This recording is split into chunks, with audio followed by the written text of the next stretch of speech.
সুপ্রিয় দর্শক, স্বাগত জানাচ্ছি আজকের সম্পাদকীয়তে। আমি আশিক মাহমুদ।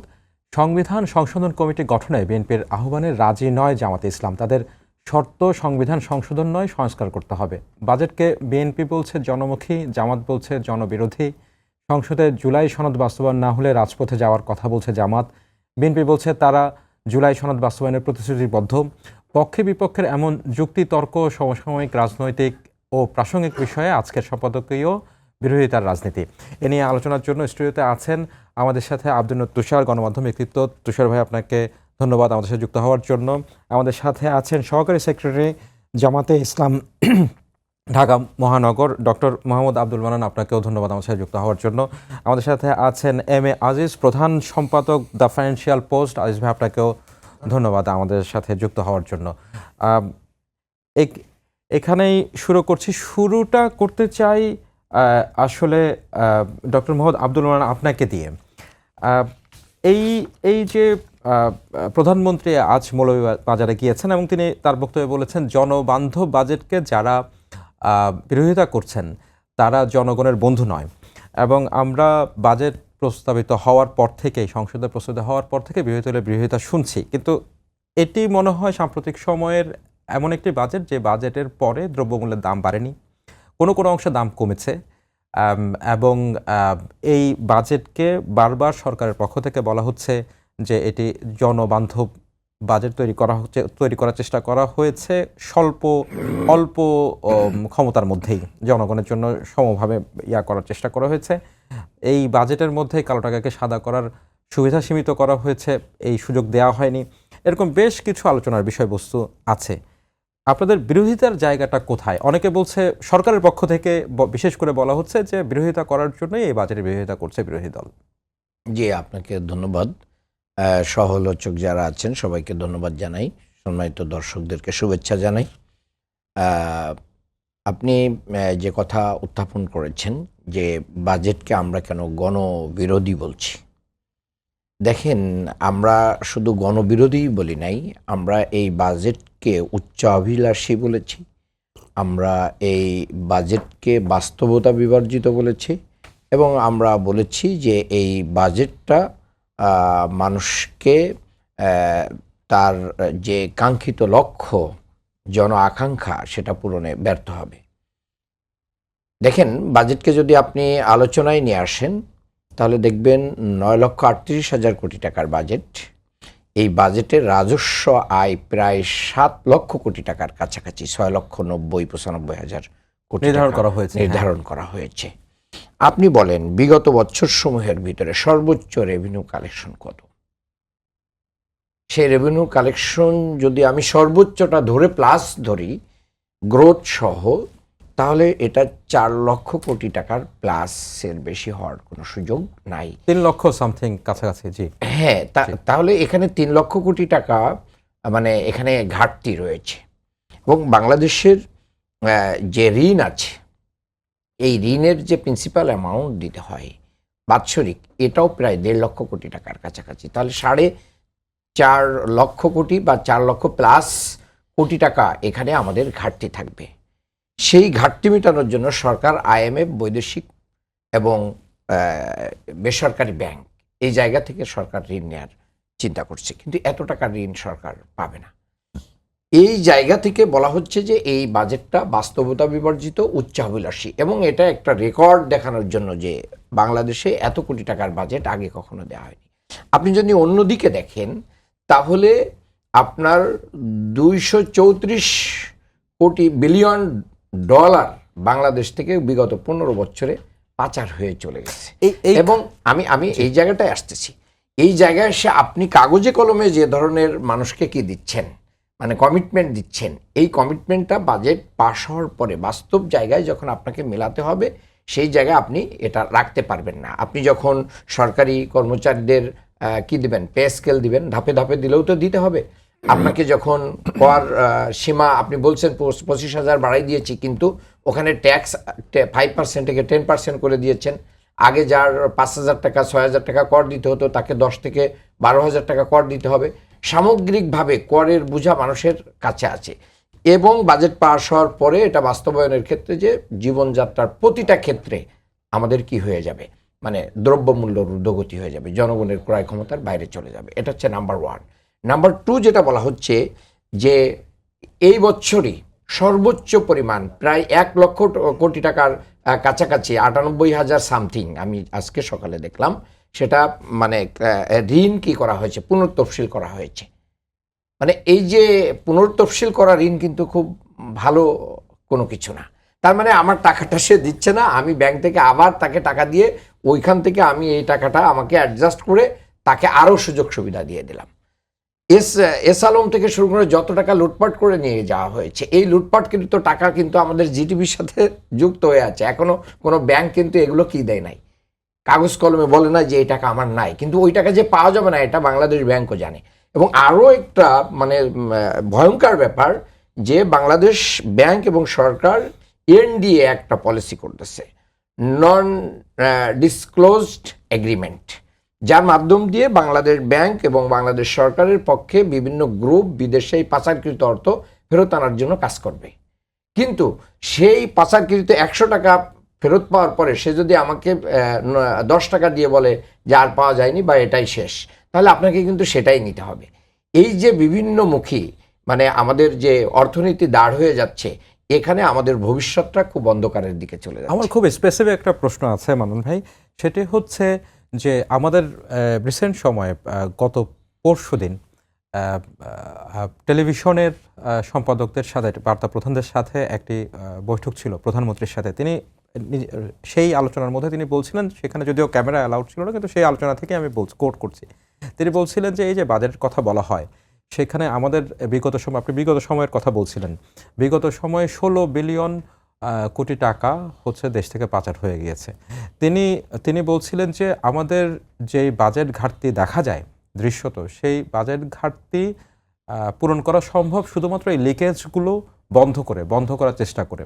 মানে সরকারের পক্ষ থেকে যেটা বলা হচ্ছে, যেটা বারবারই বিরোধী দলের পক্ষ থেকে বলা হচ্ছে, পুরনো রেকর্ড টেনে যে এনবিআর বা অন্যান্য সংস্থাগুলো যেই কর কালেকশন করতে পারেনি, সেই করের আওতায় সত্যিকার অর্থে যদি সংস্থাগুলো যুক্ত হয় তাহলে হচ্ছে যেটা লক্ষ্যমাত্রা অর্জন করা সম্ভব। তো সেই মানে সরকারের সেই প্রতিশ্রুতি যদি দুর্নীতি কমিয়ে আনা যায়, সরকারের সেই প্রতিশ্রুতিগুলোকে আপনারা ধর্তব্যের মধ্যে নিচ্ছেন না? প্রতিশ্রুতিকে আমরা ধর্তব্যের ভিতরে এটার কারণেই নিতে পারছি না যে 5ই আগস্টের পর থেকে এই পর্যন্ত সরকারের যত ধরনের নেতৃত্ব আছে মাঠ পর্যায়ের, কেউই দুর্নীতি থেকে মানে নিজেকে মুক্ত করতে পারে না। চাঁদাবাজিতে মানুষ অতিষ্ঠ হয়ে গিয়েছে, দুর্নীতির ভিতরে মানুষ ডুবে গিয়েছে, যেখানে যেভাবে পেরেছে মানে একবারে লুটপাট হয়েছে। এবং মামলা বাণিজ্য থেকে শুরু করে নিয়ে এমন ধরনের বাণিজ্য হয় নাই যার মাধ্যম দিয়ে মানুষ এটাকে আর বিশ্বাসে আনতে পারে না। বাংলাদেশের একটা রাইজিং একটা ব্যাংককে মানে কিছুদিনের ভিতরে তাকে একবারে দেউলিয়ার পর্যায়ে নিয়ে যাওয়া হয়েছে। তাহলে এই যে কর্মকাণ্ডগুলো হচ্ছে এটা বিশ্বাসযোগ্য না। আরেকটা বড় কারণ হচ্ছে এটাই যে এনবিআরকে আপনি কিন্তু স্বাধীনতা দেন নাই। এনবিআরের যে সংস্কারটা করা দরকার ছিল সেই সংস্কার আপনি করেন নাই। কাজেই একটা প্রতিষ্ঠানের যদি স্বাধীনতা না থাকে, যারা কর ফাঁকি দেয়, আমি একজন নিয়মিত মানে মাসিক চাকরিজীবী মানুষ, আমার আর কয় টাকার কর হয় বা ইনকাম সীমা আছে?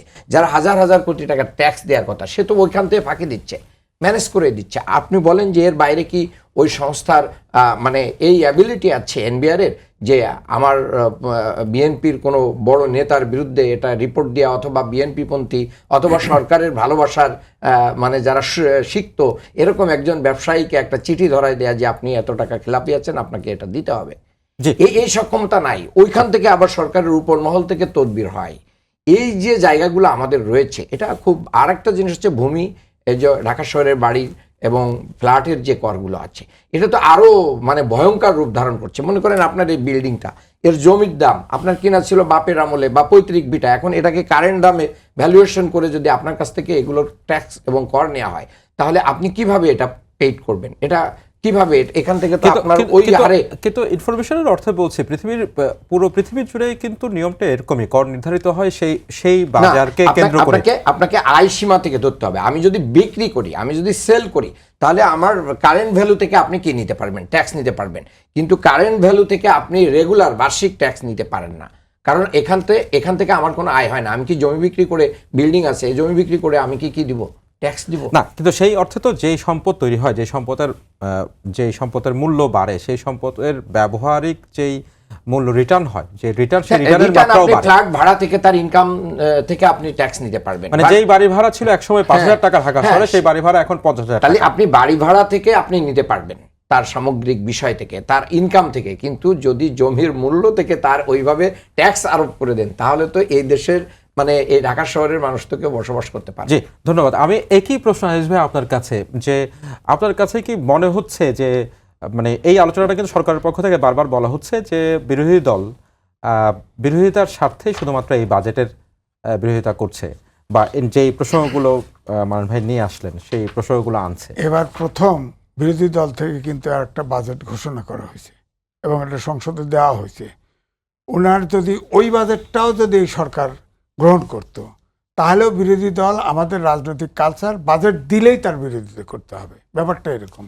কিন্তু আমার বক্তব্য হচ্ছে এখানে ব্যাপারটা হলো যে ধরেন 14 লাখ কোটি টাকা ডক্টর মোহাম্মদ ইউনূসের সরকারের সময়ে লোন রেখে গেছে। এই লোনের সুদ দিতে হবে 1 লাখ 1.25 লাখ কোটি টাকা মাসে, 1.25 লাখ কোটি টাকা মাসে, এটা ঠিক। কিন্তু এবারের যে বাজেট, আমি বলবো যে জনবান্ধব এই জন্যেই যে 60টে নিত্যপণ্য তার বিরুদ্ধে কোনো ট্যাক্স নাই, ট্যাক্স মৌকুব করে দিছে, মকুব করা যার হয়েছে। ফলে আপনি বাজারে দেখেন, বাজার এই প্রথম যে বাজেটের পরে কোনো দাম বাড়ে নাই। কিছু খেয়াল করেছেন? কিছু ক্ষেত্রে দাম কমেছে, কিছু ক্ষেত্রে দাম কমেছে, দুই একটা ক্ষেত্রে সামান্য বাড়ছে, যেটা দুষ্প্রাপ্য। যেমন ধরেন আমি কই বিট ফল আছে না, জি। বিট যে সবজি, এই বিটের দাম একটু বাড়ছে, কারণ বিট এখন তো সিজন না, আস্তে আস্তে দাম বাড়বেই তো, এটা এরকম। দ্বিতীয়টা হচ্ছে যেমন জমির দামের কথা মান্নান ভাই বললেন, যে এটা কালো টাকা সাদা করার জন্য, যেটা বলছে এখানে একটা, আমি বলবো সরকার কিন্তু চাতুরতার পরিচয় দিছে। অর্থাৎ জমির প্রত্যেকটা মৌজাওয়ারি টাকা ধরা থাকে, জমির মূল্য, বাড়ির মূল্য, বাড়ি ভাড়া সব ধরা থাকে, এটা ধরা থাকবে। তো এখন ধরেন আমরা সাধারণত করি কি, যত পারি কম দামে জমি বিক্রি করে দেই বা কম দামে বাড়ি বিক্রি করে দিই। এখন বলা হচ্ছে যে আপনার টাকার প্রশ্ন করা হবে না। ধরেন আমি একটা বাড়ি কিনলাম বা মৌজার মূল্য আছে 1 কোটি টাকা, কিন্তু আমি ওটা রেজিস্ট্রি করতে চাই, ধরেন মৌজা মূল্য আছে 1 কোটি, কিন্তু কিনতে হবে 1.5 কোটি টাকা দিয়ে। তো এই 1.5 কোটি টাকা যদি রেজিস্ট্রি হয়, এই যে 50,000 যিনি বিক্রি করবেন তিনিও 15% ট্যাক্স দিবেন, যিনি কিনবেন তিনিও 15% ট্যাক্স দিবেন, তাহলে তার টাকার উৎস জিজ্ঞেস করা হবে না। তো এটা তো ডাবল, আপনার ডাবল কর তো বেশি পাচ্ছে, আমি বলবো। এটা থেকে তো এইভাবে কালো টাকা সাদা করার কথা বলা হয়েছে, আমি যেটা দেখলাম। তো এই জন্য আমি বলছি যে ধরেন এখন দেশের লণ্ডভণ্ড অবস্থা, এখনও মধ্যপ্রাচ্যের যুদ্ধ আছে, এই অবস্থায় যে বাজেটটা করা হয়েছে, এই বাজেটটা আমার মনে হয় যে এখন এর চাইতে ভালো বাজেট করা খুব কঠিন, এটা সম্ভব না। এখন এই অর্থমন্ত্রী বলছে যে এটাতে আমাদের অর্থ এবং দেশকে ঠিক জায়গায় আনতে হলে অন্তত 3 বছর সময় লাগবে, এটাই স্বাভাবিক। কারণ ধরেন যদি মধ্যপ্রাচ্যের যুদ্ধ বন্ধ না হয়, এখনও তো ধরেন নেতানিয়াহু বাগড়া দিয়ে আছে, না হয়, তাহলে তো জ্বালানি হচ্ছে জীবন এবং জীবিকার লাইফলাইন, জ্বালানি যদি ঠিক মতো না পান, তাহলে সব জিনিসের দাম বাড়বে। এই সরকারকে কিন্তু মানে নির্বাচনের পরপরই, সরকার গঠনের পরপরই কিন্তু বেশ কয়েকটা এই ধকল সামলাতে হলো, মানে যুদ্ধ থেকে শুরু করে নানান সামলাতে হচ্ছে, এবং এখনো চলছে, এই প্রক্রিয়ার মধ্যেই আছে। না, ওইটা সমস্যা তো আছে। আমার তো বললাম যে সর্বাঙ্গে ঘাম মলম লাগাবেন কোথায়, দেশের অবস্থা কিন্তু এই জায়গায়। এখন ধরেন বাজেট, এই দেশটাকে যদি রিপেয়ার করতে চান, ঘাটতি বাজেট তো দিতেই হবে, বড় বাজেট লাগবে, কারণ হচ্ছে চেষ্টা তো করতে হবে। তা IMF এর কাছে লোন শেখ হাসিনার সময় নিচে, 3rd কিস্তি IMF না করে দিছে, যেটা দেখলাম। এখন অর্থ সেক্টর সংস্কারের জন্যে সরকার বড় ধরনের লোন নিচ্ছে IMF থেকে, নিচ্ছে। ধরেন IMF নিলে হয়তো লোন হবে দেশে, লোনে তো ধরেন $29 ট্রিলিয়ন আমেরিকার লোন আছে, যে দেশ যত ধনী তার লোনও বেশি। লোন থেকে ভয় পেলে তো চলবে না। আমার কথা হলো যে আমরা, মুশকিলটা হচ্ছে আমরা ট্যাক্স দিই না, NBR এর সুশাসন নাই, NBR এর সহজ করতে পারে না। মান্নান বাইরে আয় মাসে 50,000 টাকা, সোজা লিখে দেবে 50,000 টাকা এত টাকা ট্যাক্স, আমি অনলাইনে দিয়ে দেবো। এমনভাবে বিশ্রীভাবে ফর্ম পূরণ করছে, আপনার NBR এর লোকের কাছে যাইতেই হবে ট্যাক্স, এবং তাকে ঘুষ দিতেই হবে। আমার এই জন্য বলছে যতক্ষণ পর্যন্ত এই দেশ থেকে দুর্নীতি শেষ না করতে পারবেন, অর্থাৎ ক্যাশলেস সোসাইটি না করতে পারবেন, ততদিন দুর্নীতি থাকবে, কম বেশি থাকবেই। মানে প্রাতিষ্ঠানিক সংস্কারের কথা বলছেন আর কি। হ্যাঁ, এটা লাগবে তো। আপনি ধরেন এনবিআর এ আপনি ট্যাক্স দিতে পারবেন, বলা তো হয় এনবিআর এ অনলাইনে ট্যাক্স দেন, আপনি দিতে পারবেন, ওই ফর্ম পূরণ করতে পারবেন না আপনি। আপনাকে এনবিআর এর একটা লোককেই ধরতে হবে, ধরতে গেলেই দেখবেন সে আপনার ট্যাক্স তখন ফাঁকির রাস্তা দেখায় দিবে, আপনি ফাঁকি দিবেন, কিছু কমায় নেবেন, কিছু কমায় দিবেন, এইভাবে হয়ে যাবে। সুতরাং ক্যাশলেস সোসাইটির দিকে যেতে হবে। ধরেন আমরা জানিই না, এই যে ধরেন ট্রাফিক সিগন্যালে এআই লাগাই দিছে সরকার, এখন তো গাড়ি অলরেডি কিন্তু কিছুটা ডিসিপ্লিনে আসছে। হয়তো আমাদের দেশে ধারণ ক্ষমতার অধিক গাড়ি, এটা ডিসিপ্লিনে আসতে সময় লাগবে। গাড়ি তো কমাইতে হবে। বাসটার ধারণ ক্ষমতার অধিক গাড়ি থাকলে তো আপনি কোনোভাবেই, যেমন আমি শুনলাম যে সরকার বিআরটিসি বাস, দোতলা বাস নামাবে, নামালে তো আরও জ্যাম লাগবে। সুতরাং এটা তাহলে এই কাজ করবে না তো। সুতরাং এটা প্র্যাকটিক্যাল হইতে হবে যে ধারণ ক্ষমতার অধিক একটার আইডিয়াল শহরে 25% উন্মুক্ত জায়গা লাগে, আমাদের আছে 7%, তারও আবার 3% দখল করা, ফুটপাত হকার মকার মিলে ভাড়া দিয়ে খায় আর ভাড়া দিয়ে খায়। তো এটা কি করবেন আপনি? এগুলো তো উঠে ক্লিয়ার করতে হবে, নাহলে তো এই কাজ করবে না। আমরা আধুনিক যুগে অর্থাৎ বিজ্ঞানের যুগে আমাদের যদি যাইতে হয় তাহলে সময় লাগবে, ধীরে ধীরে যাইতে হবে, এবং 2-3 বছর সময় তো লাগবেই। এবং তারপরে আমি বলবো যে বিএনপি বলেন, জামাত বলেন, এনসিপি বলেন, বা অন্যান্য 11 দল বলেন, সবাই অভ্যুত্থানের শক্তি, সবাই আমার মনে হয় যে মিলেমিশে করুক, সবাই কারো ইগো না রেখে সবাই একে অপরকে সহযোগিতা করুক, গঠনমূলক সমালোচনা করুক, গঠনমূলকভাবে সব কিছু সংস্কার করুক বা সংশোধন করুক, যা করুক। এটাই আমার। জি, ধন্যবাদ। তুষার ভাই, একই প্রশ্ন আপনার কাছে, অন্য প্রসঙ্গে যাওয়ার আগে, মানে আসলে সরকারের এই যে বক্তব্য যে বিরোধিতার জন্যই বিরোধী দলের বিরোধিতা, এটা আসলে আপনি কিভাবে করে দেখেন?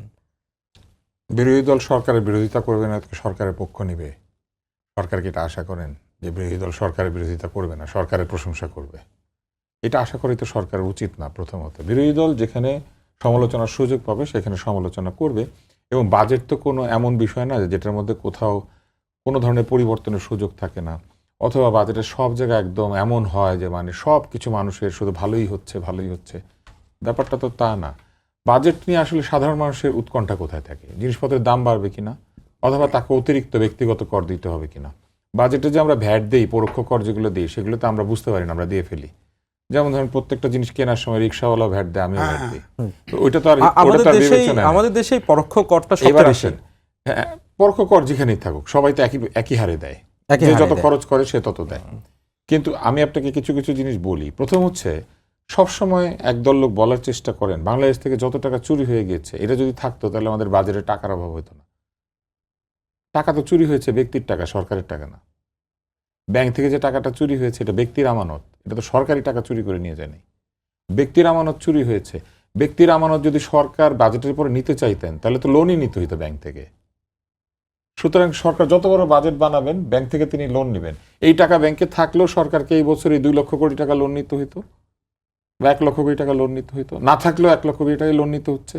সরকার বরং ব্যাংকে টাকা পাবেন কিনা এটা নিয়ে চিন্তায় আছেন। কিন্তু ব্যাংক থেকে যে টাকাটা চুরি হয়েছে এটা সাধারণ আমানতদারের টাকা, এটা তো সরকারের টাকা না। বরং ওই সময় সরকার সাধারণ লোকের পকেট কাটার জন্য ব্যবস্থা করে দিয়েছিল, যেই কারণে ব্যাংকের টাকা লুটপাট করে নিয়ে যেতে পেরেছে। টাকা যেটা পাচার হয়েছে সেটাও কি সরকারি টাকা পাচার হয়েছে? টাকা পাচার হয় ঘুষের টাকা, টাকা পাচার হয় অপ্রদূষিত অর্থের টাকা, টাকা পাচার হয় ব্যাংক থেকে যারা এই যে নামে বেনামে ঋণ তুলে নিয়ে তারপর বিদেশে বাড়ি গাড়ি করেছেন, তারা নিয়ে গেছেন। কিন্তু সেই টাকাটা তো এই অর্থনীতির টাকা, সেই টাকা এই মার্কেট থেকে চলে গেলে তো অর্থনীতির টাকা আর বাজেটের টাকা এক না তো। অর্থনীতির টাকা থাকলে ওই টাকা কি সরকারের পকেটে আসে? সরকারকে ওই টাকাটা নেওয়ার জন্য কর আদায় করতে হয়, কোন একটা সিস্টেম করতে হয়, যে সিস্টেমে অর্থনীতি থেকে টাকাটা সরকারের কাছে আসে। সরকার সেটা কিভাবে নেয়? সরকার বিভিন্নভাবে নেয়। আমদানি রপ্তানি শুল্ক আছে, বিভিন্ন ধরনের আবগারি শুল্ক আছে, বিভিন্ন ধরনের ট্যাক্স বসায়, সেটা বিভিন্নভাবে প্রত্যক্ষ পরোক্ষ কর বসায়, এবং সেইটার মাধ্যমে সরকার টাকাটাকে নিয়ে আসে। অর্থনীতি যত রোল করে তত বেশি কর আদায় করা সম্ভব। কিন্তু এর মানে তো এই না যে টাকাটা যদি বাংলাদেশে থাকতো তাহলেই এই 9 লক্ষ কোটি টাকা বাজেটের যে ঘাটতিটা সেটা পূরণ হয়ে যেত। সরকারকে তো ঋণ নিতে হইতো। কারণ ওই করটা তো আদায় করার অবস্থা সরকারের নাই। মানে সরকার তো এই যে 6 লক্ষ কোটি টাকার উপরে যে কর আদায় করবেন, করার পরেও তো ঘাটতি আছে। ওই টাকাটা এখন বাজারে থাকলেও তো এই 6 লক্ষ কোটি টাকায় কর আদায় করতে হইতো। হ্যাঁ, টাকাটা এখানে থেকে গেলে যেটা হইতো, মানুষ যদি এটা বিনিয়োগ করতো, মানুষ যদি এটা নিয়ে অর্থনীতিতে এটা ঘুরতে থাকতো, তাহলে অনেক টাকা পয়দা হইতো, অনেক কর্মসংস্থান পয়দা হইতো। এখন সরকারকে আসলে কিভাবে কর আদায় বাড়াতে হয়? সরকারকে কর্মসংস্থান বাড়াইতে হয়। যত বেশি লোক কাজ করবে তত বেশি ইনকাম ট্যাক্স দিবে, যত বেশি বেতন পাবে, অথবা যত বেশি লোকে ব্যবসা করবে তত বেশি ট্যাক্স দিবে, যত বেশি লোকে কেনাবেচা করবে তত বেশি ভ্যাট দিবে, যত বেশি আমদানি হবে তত আমদানি শুল্ক, যত বেশি রপ্তানিতে তো আমরা ট্যাক্স দিই না, রপ্তানিতে করলে বরং আমরা সুবিধা পাই। অতএব যত বেশি আমদানি হবে তত বেশি শুল্ক পাবে। এইবার আসেন, বাজেটের বিরোধিতা কিছু কিছু জায়গায় আমি মনে করি বিরোধিতা না, সমালোচনার জায়গা তো আছে। যেমন আপনি খুব শুরুতে একটা মজার কথা বলেছেন, এইবার বাজেটের পরে দ্রব্যমূল্য বাড়ে নাই, কিন্তু সরকার তো খাদ্যপণ্যের উপরে যে 60টা পণ্য, এটার উপরে কিন্তু সরকার শুল্ক কমিয়ে দিয়েছে অথবা শুল্ক নাই করে দিয়েছে। কিন্তু এগুলো তো আগের দামই থেকে গিয়েছে, অধিকাংশের তো দাম কমে নাই। কমার তো উচিত ছিল, কারণ এই এখন যে দামে বিক্রি হচ্ছে এটা তো এই করটা সহ দাম। তাহলে সরকার যখন এটা কর শূন্য করে দিলেন, তাহলে এটার দাম কমার কথা ছিল না? কমে নাই তো। ফলে আপনি যদি কোথাও কর শূন্য করে দেন, তারপরে দাম না বাড়ে, তাহলে বুঝতে হবে যে আসলে দাম আগের জায়গায় থাকলেও বিক্রেতা আগের চাইতে বেশি প্রফিট করতেছেন, অথবা আমদানিকারক আগের চাইতে বেশি প্রফিট করছেন, কারণ শুল্ক কমে গিয়েছে, তারপরেও কিন্তু বাজারে ওইটার দাম কমে নাই, একই জায়গায় আছে। এইবার আসেন, দাম বাড়ে নাই, তারপরে কি দাম বাড়বে না? ব্যাপারটা তা নয়। এই কারণে যে সরকার মুদ্রাস্ফীতি যদি নিয়ন্ত্রণ করতে না পারেন, তাহলে কিন্তু এই দাম বাড়বে, এবং কোথাও না কোথাও গিয়ে বছরে 3 মাস পরে বা 6 মাস পরে দাম বাড়বে। ফলে সরকারের চ্যালেঞ্জ হচ্ছে মুদ্রাস্ফীতি নিয়ন্ত্রণ করা। এখন মুদ্রাস্ফীতি তারা কিভাবে নিয়ন্ত্রণ করবেন, এটা হচ্ছে ভিন্ন বিষয়। এইবার আসেন, আমরা সরকারের অবস্থাটা দেখি। সরকারের একটা বাংলাদেশ ব্যাংক আছে, সেই বাংলাদেশ ব্যাংক বহু বছর ধরে লুটেরা পুঁজিপতিদের সাথে সম্পৃক্ত ছিল, এবং আওয়ামী লীগ সরকারের সময় এবং অন্তর্বর্তী সরকারের সময় তারা ঠিকমতো ব্যাংকিং খাতকে শৃঙ্খলা আনতে পারেন নাই। ব্যাংকিং খাত কিন্তু এখনও শৃঙ্খলা আসে নাই। আজকের পত্রিকা আমি সম্ভবত দেখেছি 20টার বেশি ব্যাংক দুর্বল অবস্থায় আছে, কি জানি আছে। সিআরআর যে জমা দিতে হয়, অর্থাৎ বাধ্যতামূলক যে ঋণ এবং আমানতের যে প্রভিশন বা একটা সঞ্চিতি যেটা বাংলাদেশ ব্যাংকে রাখা লাগে, সেটা অধিকাংশ ব্যাংকের নাই। এবং গড় যে এই যে সিআরআর এর যে গড়, সেটা বাংলাদেশে নাকি 3% নিচে নেমে গিয়েছে, যেটা কিনা পাকিস্তানে পর্যন্ত 21%, শ্রীলঙ্কা 19%। বাংলাদেশে সেটা 10%-এর নিচে চলে যাওয়াটা একটা চিন্তার ব্যাপার। সেখানে এটা 2.5%। তার মানে বাংলাদেশে যত ঋণ দেওয়া হয়েছে, সেই ঋণের সঙ্গে আমানতদারের স্বার্থ রক্ষার জন্য যে অনুপাত রাখা দরকার, সেই অনুপাত বাংলাদেশ ব্যাংক বজায় রাখতে পারে নাই। তাহলে বাংলাদেশ ব্যাংক করেটা কি? এখন এই যে মুদ্রাস্ফীতি কমাবে, মুদ্রানীতি কে ঘোষণা করে? মুদ্রানীতি ঘোষণা করে বাংলাদেশ ব্যাংক। বাংলাদেশ ব্যাংক মুদ্রাস্ফীতি কমানোর জন্য মুদ্রানীতি ঘোষণা করবে। যে বাংলাদেশ ব্যাংক ব্যাংকের টাকা বাঁচাইতে পারে না, যে বাংলাদেশ ব্যাংক আমানতদারের স্বার্থ রক্ষা করতে পারে না, যে বাংলাদেশ ব্যাংক মুদ্রাস্ফীতি নিয়ন্ত্রণ করতে অতীতে ব্যর্থ হয়েছে, বাংলাদেশ ব্যাংকের কর্মকর্তারা বদলে গিয়েছেন সবাই, মানে বাংলাদেশ ব্যাংকের পুরো খোল নলচে বদল হয়ে গেছে। ব্যাংকিং খাতের প্রকৃত সংস্কার ছাড়া, আমানতদারদের টাকা ফেরত দেওয়া ছাড়া কোনোদিন এই অর্থনীতিতে শৃঙ্খলা ফিরবে না। সরকার কি করে? ব্যাংক উদ্ধার করতে যাচ্ছে। ব্যাংক উদ্ধার না, আমানতদারকে উদ্ধার করেন। আমানতদার তখন টাকাটা নিয়ে আরেকটা ব্যাংকে রাখবে, ভালো ব্যাংকে রাখবে। ওনারা যাচ্ছেন ব্যাংক বাঁচাইতে। ব্যাংক বাঁচানোর কিছু নাই, আমানতদারের টাকা ফেরত দিয়ে দেন। আমানতদার ওই ব্যাংককে টাকাই রাখবে না এরপরে আর। আজকে আপনি যে ব্যাংক বাঁচাবেন, কালকে যদি আমানতদারকে টাকা ফেরত না দেন, কি হবে? আমানতদার মরে যাবে। আর কালকে যদি আপনি আমানতদারকে টাকাটা ফেরত দেন, ব্যাংকটা মরে যাবে। তো সে যে ব্যাংক মরে যাবে, আমানতদারের টাকাটা ফেরত দিয়ে দেন, সাধারণ আমানতদারের টাকা। সেটা নিয়ে সরকারের কোনো চিন্তা ভাবনা এখনো পর্যন্ত লক্ষ্য করা যাচ্ছে না। এটা কিন্তু খুব ইম্পর্টেন্ট। এইবার আসেন, একটা জায়গায় আসি, সম্পদ নিয়ে একটু আগে আজিজ ভাই ব্যাখ্যা দিচ্ছিলেন। এই যে বাড়ি বিক্রি, ফ্ল্যাট বিক্রি, জমি বিক্রি, অথবা জমি ডেভেলপারকে দিয়ে যে এক ধরনের চুক্তি করে না, সেই জায়গায় একটা অদ্ভুত আইন করেছেন সরকার, এবং এই আইনটা নিয়ে কেউ কথা বলছে না। সেটা হচ্ছে, মনে করেন আপনি একটা বাড়িতে ছিলেন, আপনি ব্যাখ্যাটা খুব মনোযোগ দিয়ে শুনবেন। আপনি একটা বাড়িতে ছিলেন, আপনি বাড়ি ভাড়া দিতেন না, নিজের বাড়িতে থাকেন। আপনি বাড়িটা ডেভেলপারকে দিয়ে দিয়েছেন, দেওয়ার পরে আপনি 50 লক্ষ টাকা সাইনিং মানি নিয়েছেন। এটা আয়, এটার উপরে কর দিবেন, ঠিক আছে। এটা আপনার সম্পদের উপরে অর্থ যুক্ত হয়েছে। কিন্তু ডেভেলপারকে যখন আপনি এটা দিয়ে দেন, তখন তো আপনি অর্ধেক জমির সত্ত্ব ত্যাগ করেন, এবং ডেভেলপার এটা বানানোর বিনিময়ে ডেভেলপার একটা লাভ করে। তাহলে আপনি জমির প্রকৃত মূল্য কিন্তু আপনি পান না। আপনি অর্ধেক জমির বিনিময়ে আপনি অর্ধেক ফ্ল্যাট পান, 50-50, 50%, 50%। তাহলে আপনি যে জমিটা হারালেন, তাহলে সম্পদের মূল্য কমবে তো এখানে। সম্পদের মূল্য না, তার মানে যে জমির মালিক তার অংশের সম্পদ। আপনি কি করেছেন? আপনি 1 কোটি টাকার একটা জমি 50-50% ডেভেলপারের সাথে এগ্রিমেন্ট করেছেন, তাহলে 50% জমি তো আপনি ডেভেলপারকে দিয়ে দিয়েছেন, যেটা ডেভেলপার ওটার উপর ফ্ল্যাট বানিয়ে জমি সহ বিক্রি করবে। তাইলে আপনি 100% জমির দাম কি আসলে আপনি পান না। আপনি ওই 50% জমি, আপনি ওই 50% জমির বদলে আপনি ফ্ল্যাট পান এই পাশে কিছু, আপনার অর্ধেক জমি থাকলো, আর বাকি অর্ধেক জমি ডেভেলপারকে দিয়ে আপনি ফ্ল্যাট নিলেন, উনি নির্মাণ করে দিল, নির্মাণ করে আপনাকে দিল। এইখানে অঙ্কটা কিন্তু একটু জটিল, এই অঙ্কটা বিবেচনায় নিতে হবে। আপনি 1 কোটি টাকার জমি দিয়ে দিলে আপনি 50 লাখ টাকার জমি হারান, এবং তারপরে একটা হিসাব করা হয় যে এই জমি ওই জমি এবং ফ্ল্যাটের দাম দিয়ে যদি তার চেয়ে বাড়তি কিছু থাকে ওইটা সাইনিং মানি হিসেবে অ্যাডজাস্ট করে। তাহলে ঠিক আছে, আপনি 50 লাখ টাকা সাইনিং মানি পেলেন, এটাকে আয় ধরা হলো, কিন্তু আপনি তো ওই বাড়িটাতে থাকতেন, তাহলে আপনি তো বাড়ি ভাড়া দিতেন না। এখন ডেভেলপার আপনাকে সেই জন্য একটা বাড়ি ভাড়া দেয়, 40,000 টাকা বা 50,000 টাকা আপনাকে বাড়ি ভাড়া দিচ্ছে। সরকার বলেছেন ওইটাও আপনার আয়, বলে ওইটার উপরে ট্যাক্স দিতে বলছে। ওইটাকে আপনি ইনকাম করছেন, ওইটা হচ্ছে মানে বাড়ি ভাড়া হিসাবে। হ্যাঁ, ওইটা ইনকাম না, ওইটা আপনি ইনকাম করছেন না। আপনার বাড়িটা ভাড়া, আপনি আগে ভাড়া ছাড়া থাকতেন, এখন আপনি বাড়ি থেকে সরে গিয়েছেন বলে ডেভেলপার আপনাকে আরেক জায়গায় থাকার জন্য 50,000 টাকা থাকতে দিয়েছে। তো এটা তো আপনার ব্যয় হলো, আপনার সম্পদ থেকে এটা মাইনাস হওয়া উচিত, এটা প্লাস হবে কেন? বাড়ির দাম, বাড়িটা থাকলে আপনি কি হতো, প্রতি মাসে 50,000 টাকার বাড়ি ভাড়ার সুবিধা আপনি পেতেন, সেটার জন্য তো আপনি কোনো কর দিতেন না। সেজন্য কর দিতে হতো না। নিজের বাড়িতে থাকলে আপনি কর দিতেন? আপনি কর দিতেন না তো, আপনি নিজের বাড়িতে থাকেন, ওটার উপর আয়কর হয়।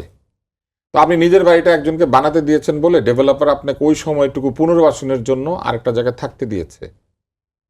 তো সেটা তো আপনার বাড়ি ভাড়ার যে মূল যে সম্পদ মূল্য সেটা কিন্তু মাইনাস হওয়া উচিত, এটা প্লাস হবে কেন? আপনি আমার কথা বুঝতে পেরেছেন? বুঝতে পেরেছি। সরকার এটা প্লাস করেছে, এখন এইটা সমালোচনা করা যাবে না? না, এটা সমালোচনা করা যাবে, কিন্তু সরকার বলছে সমালোচনা করা যাবে না, সরকার বলছে না, মানে সরকার বিভিন্ন বক্তব্যে সরকার বলছে যে বিরোধিতা করার উদ্দেশ্যেই শুধু বিরোধিতা করা হচ্ছে। এখন যে আমি সমালোচনা করলাম একটু, আমি কি বিরোধিতা করছি? আসলে কোনো বিরোধিতার উদ্দেশ্যে করছি না। এটা হচ্ছে হিসাবের একটা ফাঁকি, একটা হিসাবের একটা অদ্ভুত হিসাব আর কি। তো এইটা তো আমার আয় হচ্ছে না, আমি তো আগে 35,000 টাকা খরচ করতাম না, এবং এখন আমি 35,000 টাকা পেয়ে আমার কাছে থাকছে না। জি, পরিষ্কার। আচ্ছা, গেল। এইবার আসেন, সরকার বলেছে আপনি যদি অতিরিক্ত দামে বাড়ি বিক্রি করেন, অর্থাৎ মৌজা রেট আছে 1 লক্ষ টাকা, কিন্তু আপনি বিক্রি করেছেন তার চেয়ে বেশি দামে, তাহলে অতিরিক্ত যে টাকাটা হলো এটা অপ্রদর্শিত হয়ে যাবে, এটা আজীবন হয়। তখন বলেছে আপনি যদি এটা ঘোষণা করে দেন তাহলে একটা কর দিবেন, আর ঘোষণা না করলে, করেন নাই, ধরা পড়লে কর দেবেন। ঠিক আছে, এটা তো আগে ওই একই নিয়মই ছিল। কিন্তু সমস্যাটা কোথায় আমি আপনাকে বলি, সমস্যাটা হচ্ছে অধিকাংশ জায়গাতে মানুষ মৌজা রেটের উপরে লেনদেন যখন করে, সে অপ্রদর্শিত টাকা দিয়ে করে, এবং অপ্রদর্শিত অবস্থায় এটা লেনদেনটা হয়, কোথাও লেখা থাকে না কে কত টাকা নিয়েছে, এবং তাতে করে সরকার কি হয়, সরকার কর বঞ্চিত হয়, এটা সত্য কথা। কিন্তু এইটাকে যদি প্রকাশ্যে আনতে হয়, তাহলে এই পদ্ধতিতে কিন্তু আনা যাবে না। কেন আনা যাবে না? আনা যাবে না এই জন্য যে সরকার বহু জায়গাতে মৌজা মূল্য কম নির্ধারণ করে রেখেছেন, আবার সরকার বহু জায়গাতে মৌজা মূল্য বেশি নির্ধারণ করে রেখেছেন। সরকার মৌজা মূল্য নির্ধারণ করতে যান কেন? সরকার মৌজা মূল্য নির্ধারণ করতে মার্কেটের উপরে ছেড়ে দেওয়া উচিত। মার্কেটের উপরে ছেড়ে দিবেন, যে টাকায় বিক্রি হবে সেই টাকায় রেজিস্ট্রি হবে। আপ ডাউন করে তো না, সেই টাকার রেজিস্ট্রি হবে। কিন্তু আপনি যখন মৌজা মূল্য নির্ধারণ করে রেখে দিয়েছেন, তখন তো আপনি সুযোগটাই দিয়ে দিয়েছেন যে এই দামে কেনা বেচা করলে কেউ আপনার জিজ্ঞেস করবে না মৌজা মূল্য এটা। তাহলে লোকে কি করে, মৌজা মূল্য হচ্ছে 10%, 20%, 30% বাড়িয়ে বা এরকম একটা বাড়িয়ে একটা লেনদেন করে। এবং এটা কিভাবে ঠিক হয় জানেন? এটা ঠিক হয় ধরুন ওই একই সময় 50টা দলিল সিগনেচার হচ্ছে বা 100টা দলিল সিগনেচার হচ্ছে, ওইখানে মূল্য ওইটার আশেপাশেই সবাই করে, এবং সাব রেজিস্ট্রি অফিস থেকে ওইটা আশেপাশেই সবাই করে, যারা বেচা কিনা করে তারাও করে, কারণ তারা জানে বাজারে কি দামে লেনদেন হচ্ছে আর মৌজা মূল্য কিভাবে নির্ধারণ করা হচ্ছে এবং আগের 10টা দলিল কিভাবে হয়েছে। যে আমরা আরেকটি প্রসঙ্গে যেতে চাই, ফলে আপনি এটাকে কি করে ঠেকাবেন? মৌজা মূল্য নির্ধারণ করতে কোনো প্রয়োজন নাই, মানুষ গিয়ে হিসাব করবে এত টাকা বা এত টাকা, তারপরে সে যদি অর্থ প্রদর্শন করতে চায় তাহলে যে মূল্যে কেনা বেচা করেছে সেই মূল্যেই করবে, কম হলে কম, বেশি হলে বেশি। জমির দাম তো উঠার নামা করে, মুশকিলটা কোথায় জানেন? সরকারের কাগজের মধ্যে কিছু কিছু অদ্ভুত ব্যাপার আছে। আজকে যদি আপনি মনে করেন সলিমপুর বলে একটা কোনো জায়গা আছে, সলিমপুরে আপনারা জমি লেনদেন করছেন, সেইখানে যদি আপনি 1 লক্ষ টাকা কাঠা জমি লেনদেন করেন, তাহলে ওইটা স্ট্যান্ডার্ড সেট হয়ে যাবে। পরের জন যদি 80,000 টাকা কেনা বেচা করে, তাহলে বলবো আপনি কর ফাঁকি দিচ্ছেন। তো জমির দাম কমে না? জমির দাম কমে, জমির দাম বাড়ে, এমনকি জমির দাম 0 পর্যন্ত হয়ে যায়। পুরো পৃথিবীতে সেটার একটা স্ট্রাকচার। সরকার কোনোদিন জমির দাম কমতে দেয় না, ও কমটা কোনোদিন স্বীকার করবে না, সবসময় বলবে বাড়বে। আরেকটা মজার ব্যাপার আছে, কোনো জায়গাতে সরকার এবার যেটা নিয়ম করেছেন, আয়কে 15% ধরে নিতে হবে, যে আপনি কোনো না কোনোভাবে 15% লাভ করেছেন। আমি একটা উদাহরণ দিই। বাংলাদেশে কতগুলি বড় বড় অ্যাডভার্টাইজিং এজেন্সি আছে। তো আমি যখন প্রথম ব্যবসা শুরু করি, আমি এই ধরনের ব্যবসার সঙ্গে যুক্ত ছিলাম টেলিভিশনে। তো যাওয়ার পরে দেখা গেল বৃহৎ ব্যবসা প্রতিষ্ঠান, তার কর দেয় হচ্ছে 9%। সেখানে কর্মকর্তারা বাধ্য করলেন যে আমি একটা ছোট্ট প্রতিষ্ঠান, আমাকে কর দিতে হবে 15%, এবং উনি 15%-এর নিচে মানবেন না। কিভাবে? আমার প্রফিট 15% ডিক্লেয়ার করতে হবে। বৃহৎ বিজ্ঞাপনদাতা প্রতিষ্ঠান তার বাৎসরিক আয়ের যে প্রফিটের যে হার, সেটা নির্ধারণ করেছে 9%-এ। আর ছোট প্রতিষ্ঠানকে তারা জীবনের প্রথম কর দেওয়ার সময় বলছে আপনি 15%-এর নিচে দিতে পারবেন না। জি, আমরা স্পেসিফিক বাজেটের যে স্পেসিফিক বাজেটের আয় না, বাজেটের স্পেসিফিক আমি আপনাকে তো বলছি, বাজেটের স্পেসিফিক কি? বাজেটের আয়। তাহলে বাজেট যেখান থেকে আয় করবে, আমি বলছি যে বাজেটের যে সব স্পেসিফিক বিষয় আছে সেই আলোচনার পাশাপাশি, মানে সেই আলোচনার থেকেও আমরা, মানে এটার যে রাজনৈতিক প্রতিক্রিয়া হয় একটা বাজেট উত্থাপন করার পরে সরকার এবং বিরোধী দলের পক্ষ থেকে, সেটা নিয়ে একটু আলোচনা করতে চাই। যে মানে এই সরকারের পক্ষ থেকে বাজেটকে একেবারেই জনবান্ধব বলা, আর বিরোধী দলের পক্ষ থেকে এটা জনবিরোধী বাজেট বলা। কোনো বাজেটই জনবিরোধীও না, জনবান্ধবও না। বাজেটকে আমরা জনবান্ধব এবং জনবিরোধী এটা করতে যাই কেন? বাজেট হচ্ছে একটা বাজেট, একটা আয় ব্যয়ের হিসাব। আপনি ইনকাম করবেন এবং আপনি খরচ করবেন। বাজেট হচ্ছে সরকারের আয় ব্যয়ের হিসাব, এবং সরকার আয় করবে কোথা থেকে এটা বলে, এবং সরকার ব্যয় করবে কোথায় সেটা বলে। বাজেট জনবান্ধব হয়েছে কিনা এটা নির্ভর করবে হচ্ছে এই বাজেট করার পরে। বাজেট যখন বাস্তবায়িত হবে তখন আপনার জীবনে আনন্দ ফিরে আসছে কিনা, আপনার খরচ কমছে কিনা, আপনার জীবনে স্বাচ্ছন্দ্য আসছে কিনা, আপনার স্বাস্থ্যের যে বাজেট বেড়েছে এই কারণে আপনি স্বাস্থ্যসেবা বেশি পাচ্ছেন কিনা, এগুলো দিয়ে হিসাব হবে, জনবান্ধব না বান্ধব না। কেউ কি একটা হিসাব দেখার পরে বলতে পারে যে এই হিসাবটা জনবান্ধব হিসাব? কোথায় পারে হচ্ছে যদি দেখে যে হ্যাঁ জনবান্ধব কেন, আমার আগের চেয়ে করের বোঝা বাড়ে নাই, জনবান্ধব কেন, এই বাজেটের ফলে অনেক কর্মসংস্থান তৈরি হবে, এরকম যদি একটা আশা ভরসা পাওয়া যায়, তখন লোকে বলে যে এই বাজেটের মধ্যে অনেক জনবান্ধবতা আছে। তো ফলে কোনো বাজেটই তো জনশত্রু না, সব বাজেটই জনবান্ধব। কিন্তু এই বন্ধুত্বের পরিমাণটা কতটুকু, এইটা নিয়ে হচ্ছে বিরোধী দলগুলি সমালোচনা করে যে আপনি আমার কতটুকু বন্ধু হয়েছেন। আপনি অনেক ধরনের বন্ধু হতে পারেন। একটা যে বন্ধু 3 দিন তোর বাড়িতে গেলাম দেখা পাইলাম না, 3 দিন গিয়েছেন, বন্ধু বাড়িতে থাকে না, অথবা তালা মেরে চলে যায়, অথবা ভিতরে থেকে বলে আমি নাই। জি, বুঝতে পারছেন? হ্যাঁ, এখন হচ্ছে এইটা হচ্ছে একটা বন্ধুত্বপূর্ণ বাজেট। আর ওইটাও তো একটা জনবান্ধব। আরেক বন্ধু বলে তুমি আমার বাসায় আসো না, কি হয়েছে, রান্না করছিলাম বাসায় পাঠিয়ে দিচ্ছি, ওইটাও জনবান্ধব। জি, ধন্যবাদ। আমরা একটু ভিন্ন আলোচনায় যাই, মানে এই বাজেটের আলোচনার বাইরে। সেটা হচ্ছে সংবিধান। আজিজ ভাই, আপনার কাছে দিয়ে শুরু করতে চাই। সংবিধান সংশোধনের জন্য বিশেষ কমিটিতে বিরোধী দলের প্রতিনিধিকে আহ্বান জানিয়েছিল সরকার, এবং আজ বিরোধী দলের পক্ষ থেকে বলা হয়েছে যে সংবিধান সংশোধন কমিটিতে তারা থাকবেন না যদি এটা সংবিধান সংস্কার না হয়। বিরোধী দল কি এখানে, বিরোধী দলের পক্ষ থেকে আছেন মানান ভাই, তার কাছে যাব, কিন্তু বিরোধী দল কি এই সংবিধান সংশোধন আর সংস্কার এই শব্দের মধ্যে আটকে গেল নাকি? মানে এটিও একটি প্রসঙ্গ সরকারের, যে বিরোধী দল সামহাও কোনো না কোনোভাবে একটা বিরোধিতার জায়গায় থাকতে হবে। একটা পিছনে যেতে হবে। একটা হয়েছিল গণভোট করে, একটা হলো সংস্কার কমিশন করার কথা, পার্লামেন্ট থেকে একটা কমিটি করে সংস্কার কমিশন, এবং তারপরে ঐক্যমত্য কমিশন করার কথা। সেই জায়গাটা আছে এখানে। সংবিধান, আমি এখন গুগলে সার্চ দিয়ে গেলাম, সংস্কার আর সংশোধনের অর্থ খুব দূরে না, দূরে না, একই। হ্যাঁ, আপনি দূর না, কিন্তু সমস্যাটা অন্য জায়গায়। হয় ইগো, আর না হলে ধরবেন পদ্ধতি।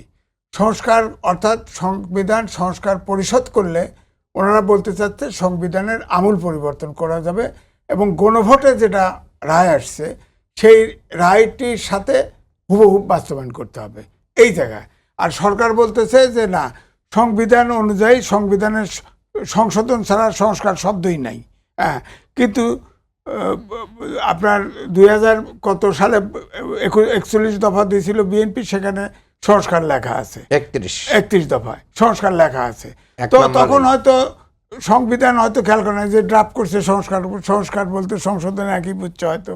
কিন্তু আমার বক্তব্যটা এখানে যে আমার কথা হলো যে অভ্যুত্থানের শেষের দিকে একটা পলিটিক্যাল দাবি আসছে, ফ্যাসিবাদের বিলোপ চাই, তার মানে গণতন্ত্র চাই, আইনের শাসন, সুশাসন। তারপরে এই জায়গায় যেতে আমার মনে হয় যে জায়গায় জটিলতাটা বাড়ছে, এতে তো যদি ছাপার করে জনগণ করবে, আর যদি তিরস্কার করে হয় সরকারি দল নাই বিরোধী দলকে করবে। আমরা তা করতে চাই না। আমার কথা হলো গঠনমূলক আলোচনা করে আপনারা সংবিধানটা, আমি পার্লামেন্টে বলতে দেখছি যে স্বরাষ্ট্রমন্ত্রী উনি কথা বলেন, উনি বলছে যে আমরা যে 7 অনুচ্ছেদ আছে যেখানে বাইন্ডিং দেওয়া আছে যেটা সংস্কার করা যাবে না, যে সংসদ সর্বময় ক্ষমতার অধিকারী, আমরা সেটাও সংশোধন করব বলছে। তো আমার কথা, সরকারের পক্ষ থেকে বারবারই বলা হচ্ছে যে জুলাই সনদ যেটি বিএনপি স্বাক্ষর করেছে তার পুঙ্খানুপুঙ্খ রূপে বাস্তবায়ন করবে, সেটা সরকারের পক্ষ থেকে বারবারই বলা হচ্ছে। এখানে একটু প্রশ্ন আছে। সংস্কার কমিশন আউলে বাজায় দিয়ে গেছে, সংস্কার কমিশনের বই নিয়ে আসেনি। ওখানে যারা note of dissent, Jamaat note of dissent দিচ্ছে, সবাই নোট অফ ডিসেন্ট আছে। যে যে জায়গায় পয়েন্টে নোট অফ ডিসেন্ট দিচ্ছে সেখানে ব্র্যাকেটে লিখে আছে নোট। হ্যাঁ, যদি জনগণের ম্যান্ডেট পায় এই নোট অফ ডিসেন্টে, তাহলে তাদের মতো করে বাস্তবায়ন করতে হবে। বিএনপি তো জনগণের ম্যান্ডেট পেয়েই ক্ষমতায় এসেছে না, ওইটাই। তাহলে যদি আপনি জুলাই সনদ দেখেন, জাতীয় সনদ যেটা প্রিন্টেড ফর্মে আসছে, তাহলে তো যেসব জায়গায় যারা নোট অফ ডিসেন্ট দিয়েছে তারা তো তাদের ধরেন বিশেষ করে বিএনপি 2/3 মেজরিটি পাইছে, তাহলে তারা বাস্তবায়ন করতে বাধ্য না। যদি গণভোটের প্রশ্ন আসে, আর্গুমেন্টটা এইটা আছে, জুলাই সনদে তো ওখানে লেখা আছে যে তারা এটা বাস্তবায়ন করতে বাধ্য না। তারা বলে যে ভোট পাইছে অত পার্সেন্ট। ওই আদেশটাই তো, রাষ্ট্রপতি তো সংবিধান অনুযায়ী আদেশই দিতে পারে না। গণভোট নিয়ে তো বিএনপির পক্ষ থেকে একটা পলিটিক্যাল আর্গুমেন্ট আছেই যে এটি কতটুকু সঠিক তরিকায় হয়েছে। তো কিন্তু বিএনপির পক্ষ থেকে তো বারবার এটা বলা হচ্ছে যে যে জুলাই সনদ তারা স্বাক্ষর করেছে সেটি তারা উইথ নোট অফ ডিসেন্ট তারা বাস্তবায়ন করবে। হ্যাঁ, নোট অফ ডিসেন্ট যেখানে দিছে সেখানে তো রেয়াত দিছে। যে পার্টি ধরেন যদি জামাত যদি সরকার গঠন করতো, তারাও তো নোট অফ ডিসেন্ট দিছে, ওই জায়গায় তো তারা বাস্তবায়ন করতে বাধ্য থাকতো না। তারা ওইভাবেই তো স্ট্যান্ড নিত যে আমরা তো নোট অফ ডিসেন্ট দিছি, জুলাই সনদে তো আমাদের দায় মুক্তি দিয়ে দিছে, তো দায় মুক্তি দিছে। আমার এই জায়গায় বক্তব্য, জুলাই সনদ জাতীয় সনদে দায় মুক্তি যেহেতু বিএনপিকে দিছে, আমার মনে হয় এটা যেহেতু অভ্যুত্থানের শক্তি সব, তারা গঠনমূলক আলোচনা করে এটা সংশোধন করে নিক। আমার কথা হচ্ছে সংবিধান সংশোধন বা সংস্কার হলেই তো হইলো, হলো। এবং আমি সর্বশেষ দেখলাম তো সালাউদ্দিন আহমেদ বলছে তো যেসব জায়গায় কয়েকটা অনুচ্ছেদে শেখ হাসিনা করে গেছে যে এখানে কোনো সংস্কার করা যাবে না, এটা চেঞ্জ করা যাবে না, সম্ভবত 7-এর ক খ, সেখানে জুলাই সনদ উল্লেখ করে বলছে যে সংবিধান সার্বভৌম, আমরা সবাই মিলে এটাকে চেঞ্জ করে ফেলবো। হ্যাঁ, এটা করলেই তো হইলো। আমার কথা হলো আমরা গণতন্ত্রের পথে হাঁটতে চাই, সংশোধন করে ফেলে, আমরা জনগণ সমর্থন দেবো, বসে আছি। জি মানান ভাই, এই মানে যেটি আজিজ ভাই বলছিলেন যে সংশোধন, সেটি সংশোধনের নামে হোক আর সংস্কারের নামে হোক, যেখানে আপনি নিকট অতীতে কিন্তু আপনি কোনো সংবিধান সংশোধন বলেন আর সংস্কার বলেন কোনো অর্থে সরকারকে আপনি বিরোধী দলকে আহ্বান জানাতে আমরা দেখিনি। এই রাজনৈতিক কালচারটি মনে হয় খুব অনুপস্থিত ছিল বিগত বেশ কিছু সময় ধরে। সেখানে সরকারের পক্ষ থেকে বিরোধী দলকে এই আহ্বান জানানো হয়েছে বিশেষ কবিতে তাদের প্রতিনিধি দেওয়ার জন্য, আলোচনা করার জন্য, এবং সেটি সংশোধন হোক আর সংস্কার হোক, যদি এর পরিবর্তন হয়, গণমুখী একটি সংবিধান আমরা পাই, সংকটটা কোথায়? মানে একটি শব্দের জায়গা নিয়ে হচ্ছে বিরোধী দলের বিরোধিতা কেন? জি, আপনাকে ধন্যবাদ।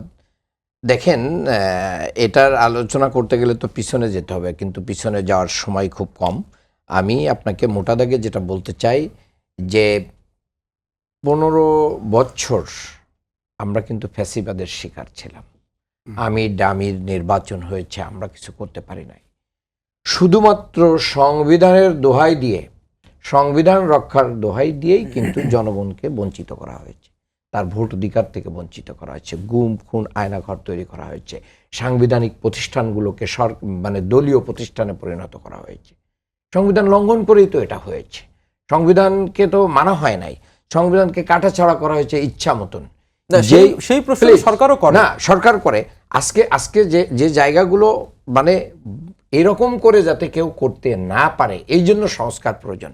যার কারণে ম্যাডাম জিয়াও কিন্তু বলেছিলেন যে ৭২ সংবিধান ছুঁড়ে ফেলে দেওয়া হবে। এই সংবিধান আমাদেরকে, হ্যাঁ, যখন এটা তৈরি করা হয়েছিল সে সময় এটা আমাদের যতটুকু ছিল সেই সেটা ব্যাখ্যা গ্রহণযোগ্য কিন্তু ছিল। আমি একটু এখানে একটু ইন্টারফেয়ার করতে, সেই ব্যাখ্যা কিন্তু সংসদে সালাউদ্দিন আহমেদ সাহেব তিনি ব্যাখ্যা দিয়েছেন যে যেই কোর্টটি বিরোধী দলের পক্ষ থেকে করা হয়, যে বেগম খালেদা জিয়া তিনি সেই সময় যে কথাটি বলেছিলেন ৭২ সংবিধান ছুঁড়ে ফেলে দেওয়ার কথা, এটি একটি রেটরিক অর্থে, এটি আক্ষরিক অর্থে একেবারে সংবিধানকে ফেলে দেওয়া, সেই অর্থে মানে মিন করা হয়। আমি আপনাকে ওই জায়গাটাও থেকে যদি ফিরে আসি, প্রধানমন্ত্রী গণভোটের পক্ষে ভোট চেয়েছেন এবং আমি বিশ্বাস করি উনি হয়তো ভোট দিয়েছেন, এটা উনিই বলতে পারবেন না। উনি ভোট চাইলে উনি ভোট দিয়েছেন, এটা আমি বিশ্বাস করি। ঠিক আছে, তো বিশ্বাস করে ঐকমত্য কমিশনে আপনারা সাইনও করলেন এবং নিজেদের ৩১ দফার প্রথম দফায় আপনি সংস্কার লিখলেন, সংশোধন লিখলেন না। এখন এসে কেন আপনি সংশোধনের জন্য কমিটি করবেন? কাছাকাছি যদি হয় তাহলে আপনি জনগণের যেটা ভোট দিয়েছে, আপনি জনগণের টার্মটাকেই গ্রহণ করেন, করে আপনাকে ওটার জন্য শপথ গ্রহণ করেন। আজকে নির্বাচন কমিশন কিন্তু শপথ বাক্য পাঠ করিয়েছে। নির্বাচন কমিশনের সেই শপথ একদল নেই নাই, তো এটা তো এমনি হয় না, এটা তো আইনভাবেই করেছে এবং বিরোধী দলে যারা আছে তারা তো সেই শপথটা গ্রহণ করেছে। ওই ওটটা না হলে আপনি মৌলিক সংস্কার করতে পারবেন না। আপনি এখানে রংচং করতে পারবেন, এটা সংশোধন করতে পারবেন, যেখানে দাগ লাগছে একটু করে দিলাম, কিন্তু এর শেপটাই যদি চেঞ্জ করতে হয় তাহলে আপনাকে সংস্কার করতে হবে। আপনাকে এই সংবিধান সংস্কারের জন্য ওত নিতে হবে এবং সবাই মিলেই সেটা করতে হবে। আমাদের দেশের ইতিহাসে কিন্তু গুরুত্বপূর্ণ সংশোধন মানে চেঞ্জ আনা হয়েছে সংবিধানে শুধুমাত্র সংশোধনের মাধ্যমে, মানন ভাই। না, এই পর্যন্ত যা আনা হয়েছে সেগুলো সংশোধনের মাধ্যমে আনা হয়েছে, কিন্তু এইগুলো আমাদের রাজনীতি, অর্থনীতি, আমাদের জীবন ব্যবস্থাকে কি করতে পারে, স্টেবল করতে পারে নাই। কাজেই এখানে একটা পরিবর্তন প্রয়োজন। আজকে যদি আপনি সংবিধানের দোহাই দেন, সংবিধান মেনে তার হাসিনার পতন হয় নাই, হয়েছে। আপনি যদি আজকে সংবিধান মনে করেন তাহলে সংবিধান মানেন, যদি ওইটাই ধারাবাহিকতা মানেন, তাহলে তো হাসিনা এখনো প্রধানমন্ত্রী থাকে, যেটা সে মাঝে মাঝে ইন্ডিয়া থেকে বলতেছে। তা আপনি তো ওইটা মানেন না, খালি নিজের টুক মানেন কেন? কাজেই এই অভ্যুত্থান একটা পরিবর্তনের জন্য হয়েছে, একটা মৌলিক পরিবর্তন হয়েছে। বারবার তো আমাদের এই জাতি কেন রক্ত দিতে হবে? যদি এই রক্তের সাথে বিএনপি বেঈমানি করে এবং সেটা যদি মানে বাস্তবতার ক্ষেত্রে এভাবে নিয়ে যেতে চায়, বিএনপিকে এর মানে কড়া মূল্য দিতে হবে। জামাত এই ব্যাপারে কোনো আপোষ করবে না। জুলাই সনদ যদি বিএনপি বাস্তবায়ন না করে, জামাত ইনশাল্লাহ 11 দলীয় জোটকে সাথে নিয়ে আগামী দিনে এই জুলাই সনদ বাস্তবায়নের জন্য যা যা করা দরকার সেটাই করবে। কিন্তু ওই ঘষা মাজা করে, মানে আমরা যে আসার আগে একটু মেকআপ দিয়ে দিই না, এই মেকআপ দেওয়ার কোনো সুযোগ নেই। এখানে মেকআপ দিয়ে এটা সমাধান হবে না। ভিতর থেকে ক্যান্সারটাকে কি করতে হবে, কিওর করতে হবে, এই জন্য অপারেশন করতে হবে। এখন আপনি উপরে একটা ব্যান্ডেজ লাগাই দিয়ে যদি মনে করেন যে সব ট্রিটমেন্ট হয়ে গেছে, বিষয়টা তা না। এখানে ওপেন হার্ট সার্জারি করে পুরো সিস্টেমটাকে রক্ত চলাচল উপযোগী করে দিতে হবে, তাহলেই না রোগী সুস্থ হবে। তা রোগী সুস্থ করার জন্য এই ওপেন হার্ট সার্জারি বাংলাদেশে এখন অত্যাসম্ভব সম্ভাবী, যার কারণে এই 17 বছর কিন্তু তারেক রহমানও দেশে আসতে পারেন নাই, নিজের মাকে দেখতে পারেন নাই, নিজের ভাইয়ের জানাজায় আসতে পারেন নাই। উনি তো বড়, উনি গতকালকেই মনে হয় বলেছেন যে আমার পিছনের হাতটা এখনো হয়তো বাঁকা। তাহলে এত কিছু শিক্ষা পাওয়ার পরেও কি ওনারা সেটার পরিবর্তন করবেন না? যদি সেই পরিবর্তন কোনো কারোর ইশারায় এবং কারোর আনুকূল্য, কারোর কোনো ধরনের সাপোর্ট নেওয়ার জন্য, তাহলে এটা বাংলাদেশের 18 কোটি মানুষের সাথে একটা প্রতারণা হবে। জি, ধন্যবাদ তুষার ভাই। মানন ভাই যেটা বলছিলেন যে এই 72-এর যেই উদাহরণ আমরা বিরোধী দলের পক্ষ থেকে মানে বারবারই শুনি যে 72-এর সংবিধান ছুঁড়ে ফেলে দিতে হবে, মানে 72-এর সংবিধান ছুঁড়ে ফেলে দেয়া, সংশোধন অথবা মানে সংশোধন নয়, সংস্কার করতে হবে, এটাকে ওপেন হার্ট সার্জারি করে হচ্ছে এটার আমূল পরিবর্তন করতে হবে। আপনার মত কি? মানে সরকারের পক্ষ থেকে আমি ভাইয়ের উত্তর দেওয়ার আগে ভাইয়ের সাথে একটু জাস্ট জানার জন্য আমি একটু জিজ্ঞেস করতে চাই। যারা দেখেন পিএইচসি আছে, এনবিআর আছে, জুডিশিয়ারি আছে, হিউম্যান রাইটস আছে, এগুলোর ভিতরে তো মানে সরকারের লেজুর ভিত্তি করতেছে। এইভাবে করে কিভাবে তারা ফাংশন করবে, এটা তো সম্ভব না। এদেরকে তো স্বাধীন করতে হবে। যতটুকু স্বাধীনতা জুডিশিয়ারি ছিল ততটুকু আবার এই সরকার এখনই কি করে দিছে, সেটাকে ডিসমিস করে দিছে। এখন তাহলে তার দ্বারা মানে সংশোধনের মাধ্যমে যে মানুষ সুফল পাবে এটা আশা করা যায় না। জি, ধন্যবাদ। জি, তুষার ভাই। জি, সংবিধানের সংস্কারের সঙ্গে সংশোধনের আসলে কোনো বিরোধিতা নেই। এটা আসলে ইন্টারপ্রিটেশনের একটা বা এটা ব্যাখ্যার একটা ভুল বোঝাবুঝি। যেমন এই যে একটু আগে আমাদের সহ-আলোচক মান্নান সাহেব বললেন যে এই যে অমুক প্রতিষ্ঠানের ক্ষমতা নাই, তমুক প্রতিষ্ঠানের ক্ষমতা কম, তমুকটার উপরে সরকার কর্তৃত্ব করে। কারো কর্তৃত্ব কমানো বাড়ানো কিন্তু সংবিধানকে ছুঁড়ে ফেলে দেওয়া না, সংশোধন করা। কর্তৃত্ব কম আছে বাড়াবেন, বেশি আছে কমাবেন, এটা তো সংশোধন। এটা তো ওইটা ছুঁড়ে ফেলে দেওয়া না। ছুঁড়ে ফেলে দেওয়াটা কেমন? পুরো সংবিধানটা বাতিল করে দেওয়া, যে না এই সংবিধান নাই, নতুন করে লিখবো। তাহলে বলে নাই, তাহলে কি বলেছে? এই সংবিধানের মূল কাঠামোটা আছে, সেইখানে কার কতটুকু এখতিয়ার বেশি কম সেটা ঠিক করতে হবে। কোথায় কোথায় সরকার ওভার এক্সারসাইজ অফ পাওয়ার করে সেটাকে কমাতে হবে। প্রেসিডেন্ট এবং প্রধানমন্ত্রীর ক্ষমতার মধ্যে ভারসাম্য আনতে হবে। এখন সংবিধানের কিছু মূলনীতি রয়েছে, সেই মূলনীতি বদলানো বা সেই মূলনীতির পরিবর্তন, আপনি যেগুলো একটু আগে যা বলছিলেন সেগুলো সবই তো সংশোধনের মাধ্যমে সেটা আমি বলছি। প্রেসিডেন্ট প্রধানমন্ত্রীর ক্ষমতা এটা আপনি পারবেন না। তারপরে 10 বছরের বেশি কেউ প্রধানমন্ত্রী থাকতে পারবে না। এটাও আপনি এটাও আনতে গেলে এটা সংশোধনী এনে আনতে হবে। সংশোধনী সংস্কার করতে হবে এবং এটা মানে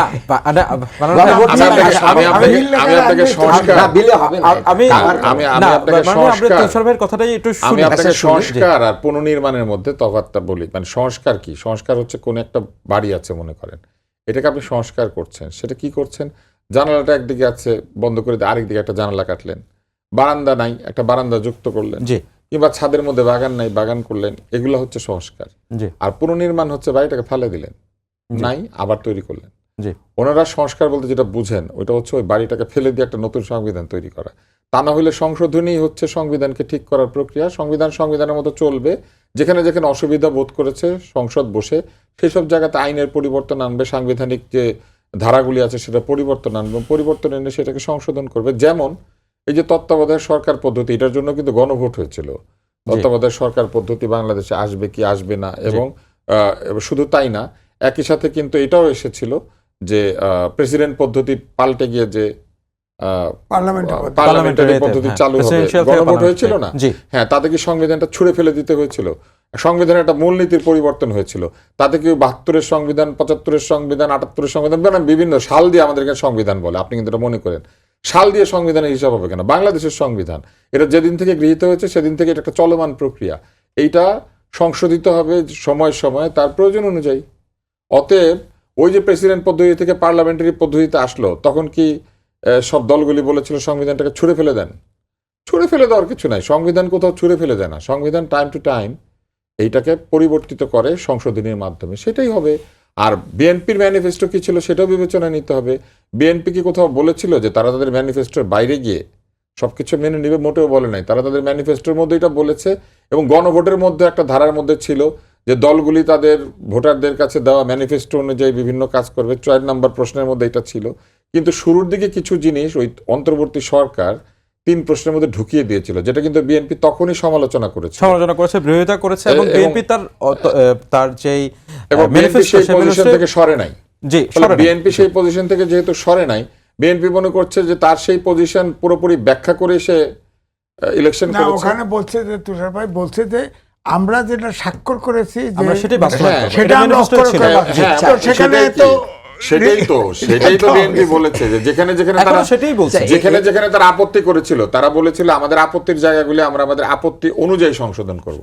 কারণ ওই আপত্তি সহ আপত্তি যে আমরা দিয়েছি এটা দিয়েই আমরা জনগণের কাছ থেকে ম্যান্ডেট নিয়েছি। কিন্তু এখানে একটা বিরোধী অবস্থা তৈরি হয়েছে। কেমন বিরোধী অবস্থা? যেটাই যে জামাত ইসলাম বলে সেটা কি না, গণভোটে তো মানুষ হ্যাঁ ভোট দিয়েছে, গণভোটে হ্যাঁ ভোট দিয়েছে, অতএব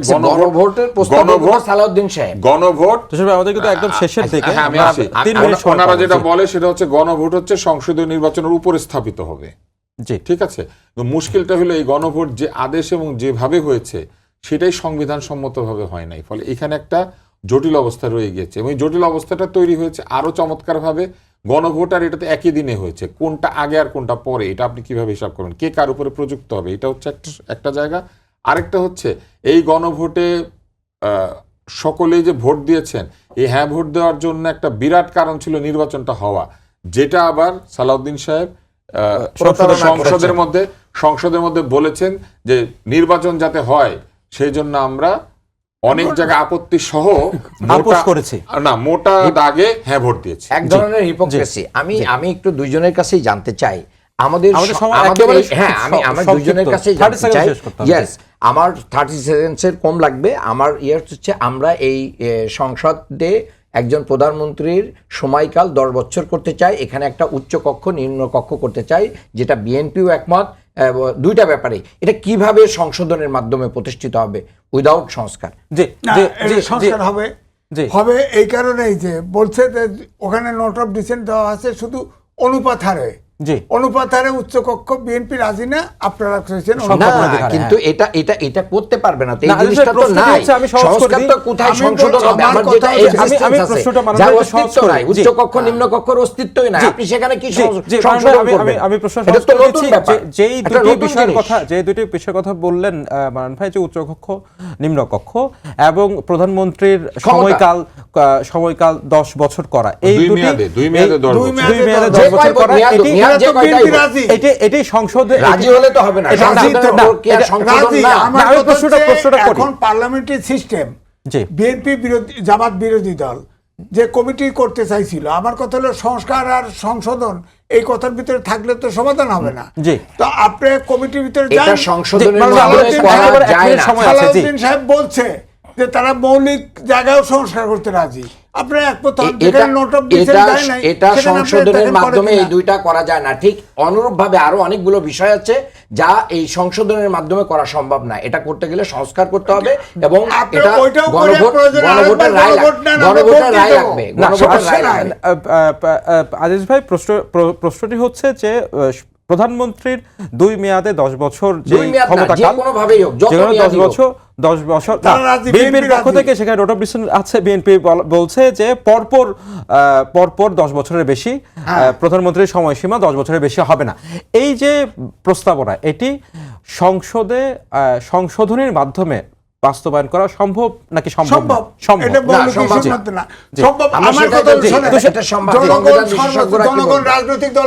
সালাউদ্দিন সাহেব কেন গণভোটের মতন একটা জিনিসকে এখানে ওনার প্রস্তাবনায় তো গণভোট হয়েছে, উনি বলেছেন এগুলো করতে হলে গণভোট লাগবে। সংশোধন করে প্রয়োজনে ওনাদের যদি তারপরেও মনে হয় এটা হবে না, ওনারা আবার গণভোট আমরা সবাই হাইকোর্ট দিয়ে পাস করে দেবো। আমরা তুষার ভাই থেকে একটু শুনি যে যেটি মান্নান ভাই বলছিলেন যে এই সংশোধনীগুলো বা সংস্কারের মাধ্যমে যেই পয়েন্টগুলো আসছে সেগুলো বাস্তবায়ন করা সম্ভব কিনা সংশোধনের মধ্য দিয়ে? অসম্ভব না, অস্তিত্বই তো নাই। অসম্ভব না। কিন্তু প্রধানমন্ত্রীর 2 মেয়াদের বিষয় না খুব অদ্ভুত। প্রধানমন্ত্রী যদি 2 মেয়াদেই হতে হয় তাহলে সংসদ সদস্যরাও 2 মেয়াদে নির্বাচিত হয় না কেন? আমার এটা একটা প্রশ্ন। সংসদ সদস্যরা পারিবারিকভাবে নির্বাচিত হইতে পারবে, বাপের পরে ছেলে, ছেলের পরে ছেলের বউ, ছেলের বউ না থাকলে নিজের বউ। শুধু প্রধানমন্ত্রীর বেলায় আমরা সেই আলোচনা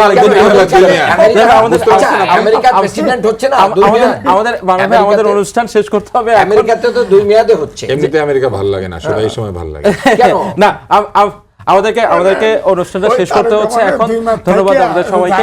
এই ছিল আজকের সম্পাদকীয়তে। আগামীকাল আবার একই সময় দেখা হবে। শুভরাত্রি।